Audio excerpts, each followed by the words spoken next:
Fallout 1 de 1997 nunca foi um jogo que me chamou a atenção. Desde que eu conheci a série Fallout, Fallout 1 sempre me pareceu meio antiquado. Ainda mais se você colocar esse jogo ao lado das entradas mais modernas feitas pela Bethesda.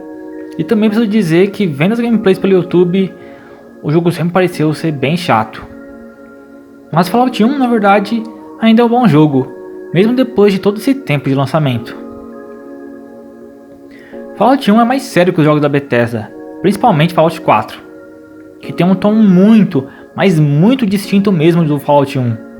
Fallout 1 é mais bruto, sarcástico e com humor negro e uma inspiração em Mad Max fortíssima, que sinceramente a Bethesda não teria a capacidade de fazer isso nem se quisesse. Só você vê a diferença entre a trilha sonora de Fallout 1 e do Fallout 4. Você vai ver a diferença. A do Fallout 1 é muito mais sombria, passa a sensação de isolação, que o Fallout 4 tenta fugir completamente disso, trazendo um ar mais esperançoso. No Fallout 1, podemos escolher 3 personagens, com atributos já pré-definidos, ou podemos nós mesmos criar um personagem do zero, mas eu não recomendo isso e os criadores do jogo também não. A história principal dele gira em torno do Vault 13. O Vault 13 teve um chip de purificação de água danificado e cabe ao jogador sair do Vault e se aventurar pelo mundo à procura de um novo chip de água, antes que todos do Vault morram. O jogo te dá 150 dias dentro do jogo para você conseguir o chip de água, ou o jogo da Game Over. Mas assim que você encontra o chip, esse contador de dias termina, e você pode continuar jogando o jogo e explorando ele sem problemas. Algumas versões do jogo já nem tem mais esse contador de dias, mas a versão que eu joguei tinha. Tem gente que reclama dele, mas eu acho legal, dá uma urgência que não se vê em outros RPGs de computador. E a história principal do jogo é bem fraquinha, sem sal nenhum. A graça tá mesmo no mundo do jogo, onde você vai ver diversos locais diferentes, com personagens e histórias diferentes, que são o que dão graça ao jogo. É que você vai ter diferentes métodos para abordar muitas dessas situações. Muitas vezes me lembra até Resident Evil, com você podendo pegar itens que abrem lugares específicos que te ajudam, né? Nem toda missão tem mais uma abordagem, mas as que tem são muito boas e fazem você explorar todo o sistema de RPG do jogo. São tantas possibilidades que você vai querer voltar ao save sempre que se deparar com alguma decisão difícil, só para voltar e ver o que cada decisão sua faz. O mais legal é que o jogo te dá uma direção para onde ir no começo, e depois só te joga no mundo para você se virar, sem ficar com tutoriais desnecessários. Eu até sinto falta que podia ter uma coisa ou outra ali explicada dentro do jogo, mas isso antigamente vinha no manual do jogo físico, então não sei se dá para dizer que não ter um tutorial para certas coisas é um erro. E vamos falar dos erros do jogo. Bem, ele é um CRPG, ou um RPG de computador do final dos anos 90. Então assim, ele tem muitas chatices da época, como ser um jogo com ritmo mais lento e com bastante textos, mas dá para se acostumar com o ritmo dele. Ele tem outras chatices também, como por exemplo, ele tem uma caixa de texto no canto inferior esquerdo que te dá informações sobre muitas coisas, como o que é tal item que você está apontando, o tanto de dano que você recebeu ou o tanto de dano que seu inimigo recebeu. Enfim, ele mostra várias coisas. E o ruim é que por ele ficar no canto, muitas vezes você vai perder informação por ficar de olho no centro da tela, que é para onde o jogador tem que olhar, né, por centro da tela, mesmo jogando no PC. Então isso eu achei bem ruinzinho. Não ruim na sua experiência, mas eu acho que mesmo em 97 dá pra ter feito coisa melhor. Eu também tive problemas com o jogo de não conseguir sair do lugar, porque o meu companion barrou a passagem e o jogo não tem a opção de dar ordem de movimentação pro seu companheiro, então eu fiquei lá travado. As missões desse jogo também são muitas vezes mal sinalizadas, tipo, tem coisas menores que tudo bem não está sinalizado como missão. E o divertido é você esbarrar nelas por conta própria. Mas tem umas missões importantes e grandes que não ficam marcadas no Pip-Boy. Tipo, não sei por que eles fizeram isso. Isso não chega a atrapalhar a experiência, porque você pode simplesmente marcar o local na sua cabeça e depois ir fazer.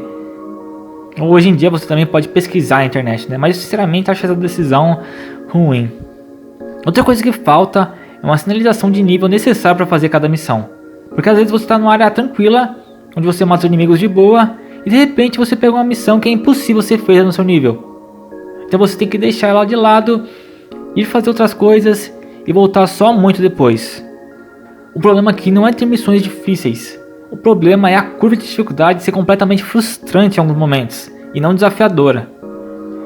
Outra coisa ruim é o sistema de inventário do jogo. Tipo, cara, é uma desgrama pra você mexer muitas coisas.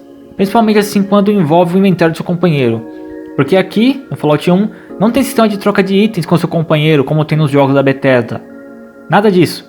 Aqui, ou você negocia com ele como se estivesse comprando ou vendendo algo pra ele, ou usa a habilidade de roubar pra mexer no inventário dele. A única coisa boa é que seu amigo não reage ao jogador roubando ele, né? A você roubando ele. Mas é uma desgrama você ter que abrir seu inventário, ver o que tem nele, depois de ir lá, usar a habilidade de roubar seu companheiro e mexer no inventário dele. Outra coisa, já emendando isso do inventário, cara, o seu companheiro é um aporte tão burro que ele é. Isso foi feito assim porque a equipe não trabalhou de fato no sistema de companion completo. Isso foi adicionado meio que de surpresa no jogo, então a inteligência artificial deles é muito ruim.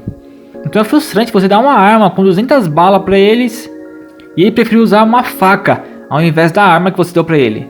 Isso é frustrante demais, muitas vezes. Os companheiros também não evoluem de nível como você. E outra coisa, no jogo tem fogo amigo. Então você pode acabar acertando um tiro no seu companheiro e ele vai acabar se voltando contra você. Aí se isso acontecer, você vai precisar ir para outro lugar do mapa para o seu companheiro voltar ao normal. Aí ele fica tranquilo. E sobre bugs, eu tive só um problema. Eu acredito que seja um bug.